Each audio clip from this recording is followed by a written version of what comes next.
2026 July 30వ తేదీ. సమయం 9:30 గంటలు ఉదయం. ఇంగ్లాండ్లో ఉన్న సుచి పూర్జా ఫోన్ మోగింది. అవతల వైపు నుంచి వచ్చింది మామూలు కాల్ కాదు. Pakistan occupied Kashmir Karakoram mountain range నుండి వచ్చిన శాటిలైట్ ఎమర్జెన్సీ సిగ్నల్. ఆ ఫోన్ మాట్లాడిన ఒక్క నిమిషంలో ఆమె కాళ్ళ కింద నేల కంపించింది. అవతలి నుంచి వచ్చిన వార్త, సుచి, నిర్మల్ పంపిన జీపీఎస్ ట్రాకర్ సిగ్నల్ ఒక్కసారిగా 800 మీటర్ల కిందకు పడిపోయింది. బ్రాడ్ పీక్ 6600 మీటర్ల ఎత్తులో ఒక భారీ అవలాంచ్ వచ్చింది. నిర్మల్ తన టీంతో సహా మంచు తుఫాన్లో కొట్టుకుపోయాడు. కాంటాక్ట్ కట్ అయిపోయింది. నిర్మల్ ఎవరో కాదు, సుచి హస్బెండ్, ఒక లెజెండరీ మౌంటైనియర్. ఆ తర్వాత 48 గంటలు ప్రపంచవ్యాప్తంగా చాలామంది కళ్ళు కాయలు కాచేలా ప్రార్థనలు చేశారు. ఎందుకంటే మంచులో చిక్కుకుంది సాదాసీదా మనిషి కాదు, నెట్ఫ్లిక్స్లో ప్రపంచవ్యాప్తంగా ట్రెండ్ అయిన 14 పీక్స్, నథింగ్ ఈజ్ ఇంపాసిబుల్. ఈ షో ద్వారా గ్లోబల్ ఐకాన్గా మారిన నిర్మల్ పూర్జా ప్రపంచంలోనే అత్యంత ఎత్తైన 14 పర్వతాలని కేవలం 6 నెలల 6 రోజుల్లో ఎక్కి రికార్డు సృష్టించిన ఒక వీరుడు. నాకు పర్సనల్గా నెట్ఫ్లిక్స్లో చూసినప్పుడు అసలు వీళ్ళు ఎందుకు ఎక్కుతారు, ఇంట్లో వాళ్ళని, వాళ్ళ ప్రాణాలని లెక్క చేయకుండా ఎందుకు ఇలాంటి పనులు చేస్తారు, వీళ్ళకి వచ్చే హై ఏంటి, అన్ని విజయాలు సాధించిన తర్వాత, కోట్ల డబ్బులు సంపాదించిన తర్వాత, పేరు ప్రఖ్యాతులు, ఇంట్లో కంటికి రెప్పలా చూసుకునే భార్యాపిల్లలు ఉన్న ఒక మనిషి మళ్ళీ మళ్ళీ ఆ డెత్ జోన్లోకి ఎందుకు నడుచుకుంటూ వెళ్తాడు? ఈ ఆన్సర్ తెలియాలంటే, అలాగే నిర్మల్కి ఏమైందో తెలుసుకోవాలంటే ఈ వీడియో చివరిదాకా చూడండి. అసలు మోటివేషన్ ఎలా ఉంటుందో మీరు తెలుసుకుంటారు. హాయ్ ఫ్రెండ్స్, ఎలా ఉన్నారు? నా పేరు సందీప్ పోతుల, మీరు చూస్తున్నారు Telugu Geeks. Let's start the video.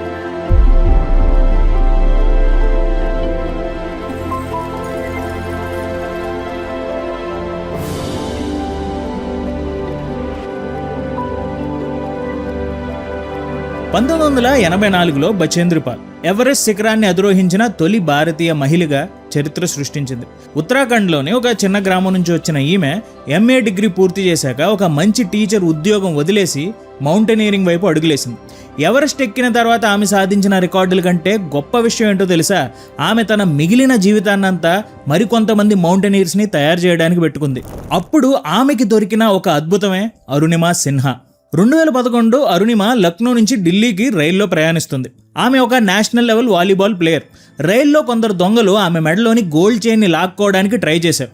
ఈమె తిరగబడింది. దాంతో ఆ రాక్షసులు ఆమెని కదులుతున్న రైలు నుంచి బయటికి తోసేశారు. తర్వాత రోజు ఉదయం వరకు ఆమె రైలు పట్టాల పక్కనే నరకయాతన అనుభవిస్తూ అలా పడి ఉంది. ఒక కాలు మోకాలి కంటే కిందకి పూర్తిగా తెగిపోయింది. ఇంకో కాలు ఎముకలు ఇరిగిపోయాయి. ఆ తర్వాత ఆసుపత్రి బెడ్పై పడుకుని ఉన్నప్పుడు చుట్టూ ఉన్న వాళ్ళు జాలితో చూస్తూ అయ్యో పాపం ఈమె జీవితం అయిపోయింది అని మాట్లాడుకుంటున్నారు. ఆ నిమిషంలో హాస్పిటల్ మంచం మీద నుంచే ఆమె ఒక నిర్ణయం తీసుకుంది. ఆ నిర్ణయం ఏంటంటే, వాలీబాల్ ఎవరైనా ఆడతారు, నేను ఈ ఎవరెస్ట్ ఎక్కి, ఈ మౌంట్ ఎవరెస్ట్ ఎక్కి చూపిస్తాను అని చెప్పింది. అంతే, కనీసం కుట్లు కూడా విప్పక ముందే నడవలేని స్థితిలో నేరుగా బచేంద్రి పాల్ని కలవడానికి ట్రైన్ ఎక్కేసి జంషెడ్పూర్ వెళ్ళింది. ఆ క్షణంలో ఒక ఒంటికాలు మీద వచ్చిన అమ్మాయి నేను ఎవరెస్ట్ ఎక్కుతాను అని చెప్తుంటే బచేంద్రి పాల్ ఆమె కళ్ళలోకి చూసి ఒక మాట ఉంది, నీ లోపల ఉన్న ఆ ఇన్నర్ ఎవరెస్ట్ని నువ్వు ఎప్పుడో ఎక్కేశావు అని చెప్పింది. నిజమైన పర్వతాన్ని ఆమె హాస్పిటల్ బెడ్ పైన ఎక్కేసింది. ఈ కొండ ఎక్కడం అనేది కేవలం ఒక ఫార్మాలిటీ మాత్రమే. అయితే మౌంటైనీరింగ్ అనేది ఆషామాషి విషయం కాదు. మామూలు క్లైంబర్లు 2 నిమిషాల్లో వెళ్లే దూరాన్ని అరుణిమాకి మాత్రం 3 గంటలు పట్టేది. ఆమె పరిస్థితి చూసి షెర్పాస్ అంటే నేపాల్లో ఉండే ఒక కమ్యూనిటీ, వీళ్ళు పుట్టుకతోనే మౌంటైనీర్స్. సో ఈ షెర్పా కమ్యూనిటీ ఎక్కువగా వేరే మౌంటైనీర్స్కి హెల్ప్ చేయడం, గైడ్ చేయడం, వాళ్ళ లగేజ్ని పైకి తీసుకువెళ్ళడం ఇలాంటివి చేస్తారు. సో అరుణిమాతో ఉన్న షెర్పా ఈమెతో నా వల్ల కాదు అని ఆమెతో రానని చెప్పేశాడు. ఎందుకంటే నార్మల్ మౌంటైనీర్స్ కంటే కూడా అరుణిమాకి ఎక్కువగా టైం పడుతుంది. కానీ మే 21, 2013 52 రోజుల ట్రెక్ తర్వాత ప్రాస్థెటిక్ లెగ్తో నొప్పిని తట్టుకుంటూ ఎవరెస్ట్ శిఖరం పైన నిలబడింది అరుణిమా సిన్హా. ప్రపంచంలోనే ఎవరెస్ట్ ఎక్కిన మొదటి దివ్యాంగురాలు, యాంప్యూటీగా రికార్డు సృష్టించింది.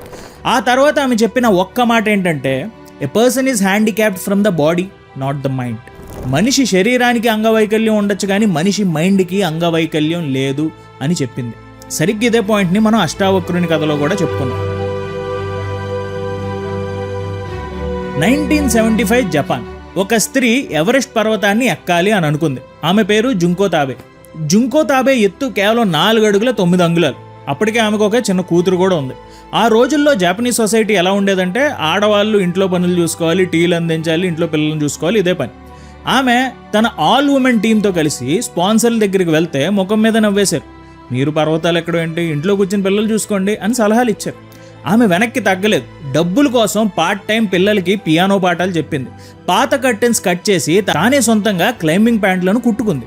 కార్ కవర్లతో వాటర్ ప్రూఫ్ గ్లౌజ్ని తయారు చేసుకుంది. ఆ తర్వాత శిఖరాన్ని చేరుకుంటాకి వెళ్తే ఆ పర్వతం మీద ఒక భారీ అవలాంచ్ వచ్చి ఆమె టీంని మంచులో పాతిపెట్టేసింది. స్పృహ లేకుండా పడిపోతే షెర్పాలు తవ్వి బయటకు తీశారు.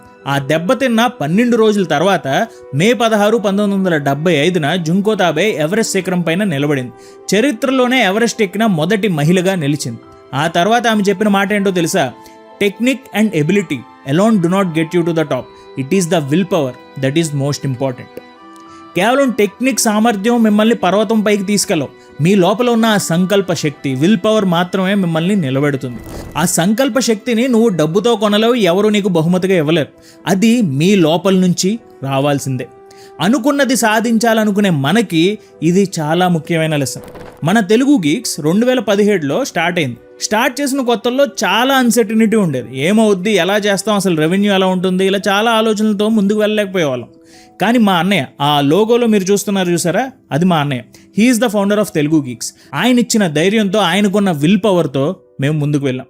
అండ్ మన ఛానల్కి పర్సనల్గా నాకు, అలాగే లైఫ్లో ఈ మల్టిపుల్ ఛానల్స్ డెవలప్ చేయడంలో బాగా హెల్ప్ చేసిన కాన్సెప్ట్ సబ్ కాన్షియస్ మైండ్. ఇది మా అన్నయ్య బలంగా నమ్మిన పాయింట్. ఇది ఫస్ట్ కేవలం టాపిక్గా వీడియోస్ చేసాం, కానీ దాని పవర్ని ట్యాప్ చేశాక ఎప్పుడూ వెనక్కి తిరిగి చూడలేదు. ఇన్ని ఇయర్స్ జర్నీలో ఎప్పుడు కూడా ఫెటీగ్ లేదు, బ్రెయిన్ రాట్ లేదు, టూ మచ్ కాంటెంట్ క్రియేట్ చేస్తున్నా అనే బర్న్అవుటే లేదు, సెలవు తీసుకున్న దాఖలాలే లేవు. దానికి మెయిన్ క్రెడిట్ ఇవ్వాల్సింది ఈ సబ్ కాన్షియస్ మైండ్ టాపిక్కి అండ్ దాని మీద మేము చదివిన చాలా పుస్తకాలకి. ఈ అన్ని పుస్తకాల నుంచి నేను నేర్చుకుంది, నేను ఫాలో అవుతుంది మన తెలుగు గీక్స్ అకాడమీలో పెట్టాలి అని ఒక కోర్స్ని డిజైన్ చేసాం. అండ్ అది ప్రస్తుతం ఎడిటింగ్లో ఉంది. August 9th నుంచి చాప్టర్ వైజ్ అప్లోడ్ స్టార్ట్ అవుతాయి. సో ఈ కోర్స్ వాల్యూ 2499 రూపాయలు. అండ్ ఈ రేట్లో ఎవరు కూడా సబ్ కాన్షియస్ మైండ్ మీద కోర్సులు అందించట్లేదు. అండ్ అంతేకాదు, August 9th లోపు కొనే వాళ్ళకి 999కే మేము ఈ కోర్సుని అందిస్తున్నాం. సో తప్పకుండా చూడండి. ఈ కోర్సులో మన సబ్ కాన్షియస్ మైండ్ని ఎలా యూజ్ చేయాలో, దాని పూర్తి పవర్ని ఎలా ట్యాప్ చేయాలో క్లియర్గా ఎక్స్ప్లెయిన్ చేశాం విత్ మై ఎగ్జాంపుల్స్. ఈ టాపిక్ మీద మేము ఫుల్ ఫ్లెడ్జ్డ్గా చేసాం. August 9th అప్లోడ్ స్టార్ట్ అవుతాయి. లింక్ డిస్క్రిప్షన్లో ఉంది.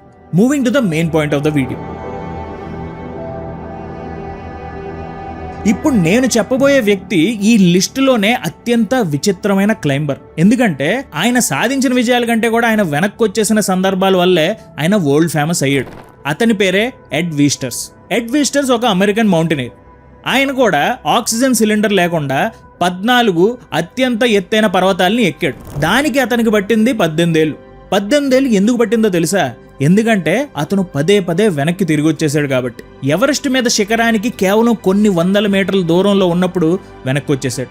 అన్నపూర్ణ పర్వతం మీద 2 సార్లు శిఖరానికి దగ్గరగా వెళ్ళి కూడా వాతావరణం తేడా కొట్టడంతో వెనక్కి వచ్చేసాడు. 3వ సారి ప్రయత్నించినప్పుడే పూర్తి చేశాడు.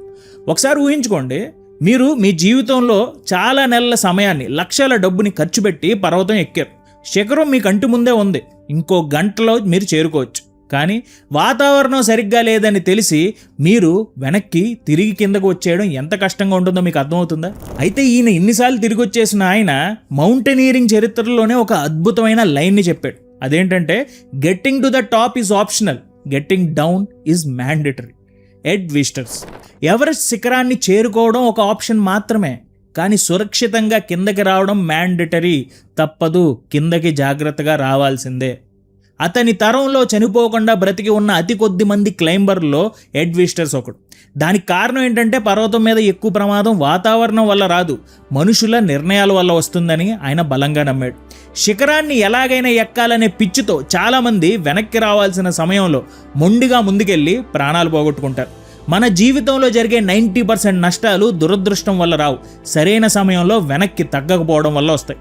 దీన్నే మౌంటైనీరింగ్ భాషలో సమిట్ ఫీవర్ అని అంటారు. లక్షల రూపాయల నష్టం వస్తున్నా ప్రజలు ఏమనుకుంటారో అని మూసేయకుండా నడిపే బిజినెస్లు, భవిష్యత్తు లేదని తెలిసి కూడా ఆల్రెడీ 3 ఏళ్ళు ఇచ్చాం కదా అని సాగదీసే రిలేషన్షిప్లు, ఇది కూడా ఒక రకమైన సమిట్ ఫీవర్. పర్వతం మీద ఇది మనుషుల ప్రాణాలు తీస్తే, కిందున్న మన జీవితంలో మన ప్రశాంతతని, మన భవిష్యత్తుని ఇది చంపేస్తుంది.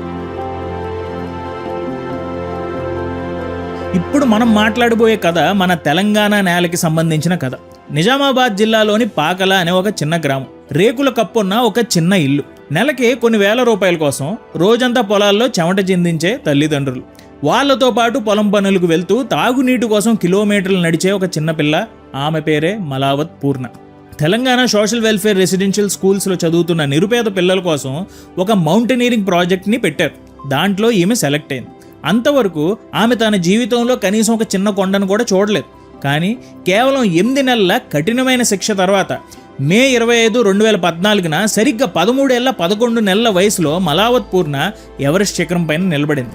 ప్రపంచ చరిత్రలోనే అతి చిన్న వయసులో ఎవరెస్ట్ ఎక్కిన బాలికగా ప్రపంచ రికార్డుని సృష్టించింది.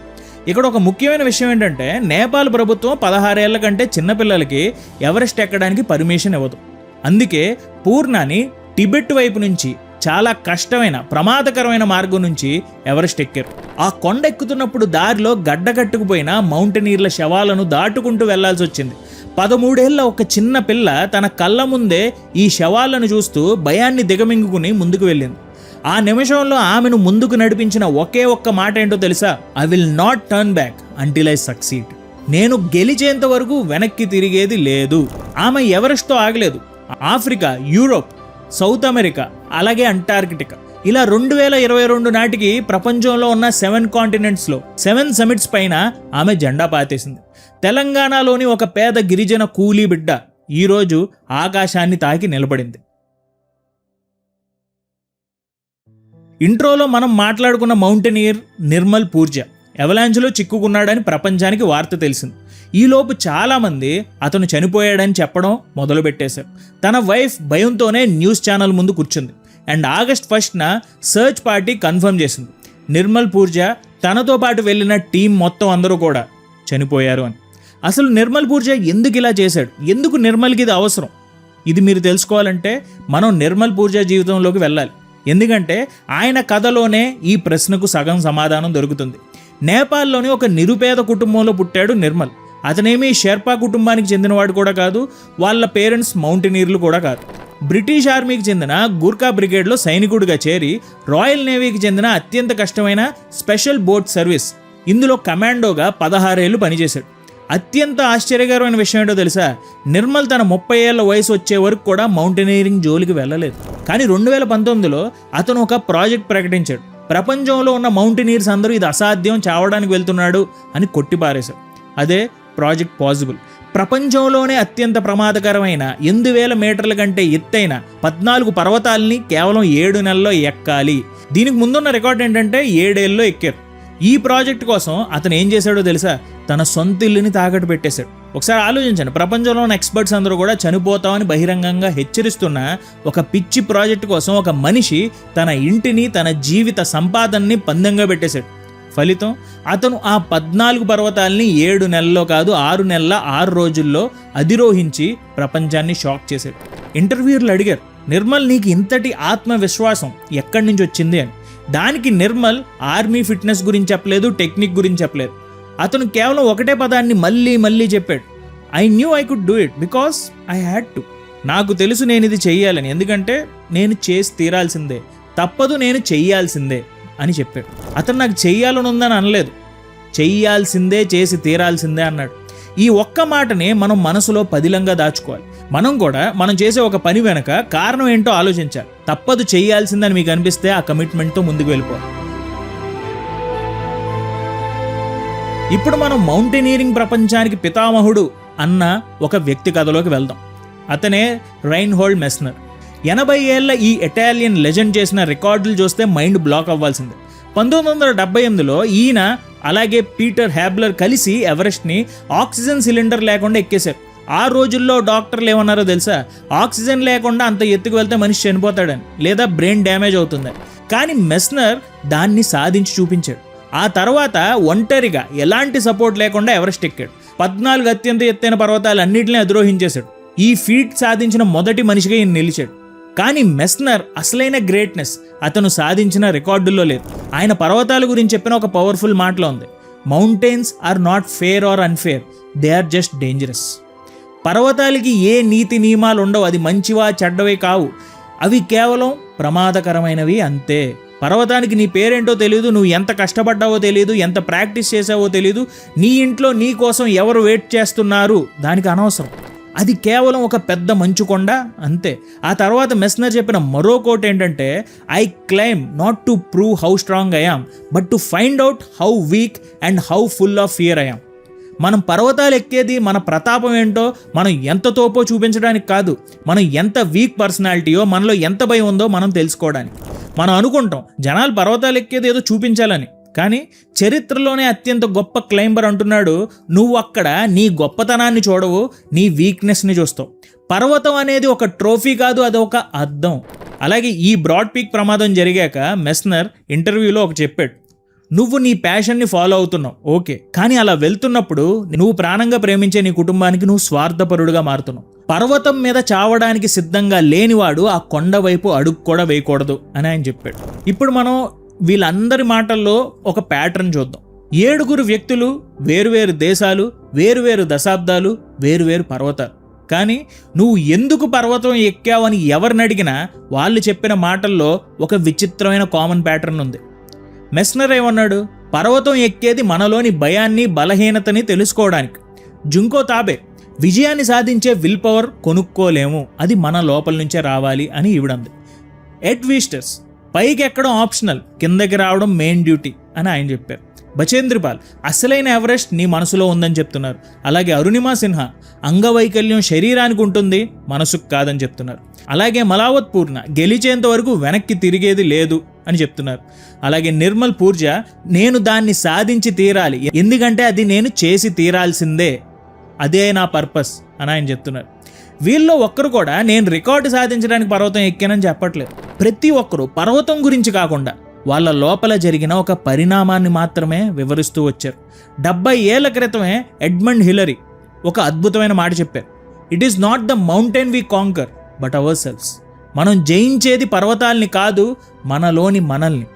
సో ఈ వీడియోలో ఎవరి కథ మిమ్మల్ని మోటివేట్ చేసిందో నాకు కామెంట్స్లో చెప్పండి. అలాగే తెలుగు గీక్స్ అకాడమీకి సంబంధించిన లింక్ కింద డిస్క్రిప్షన్లో ఉంది. Thank you so much for watching our videos. జై హింద్.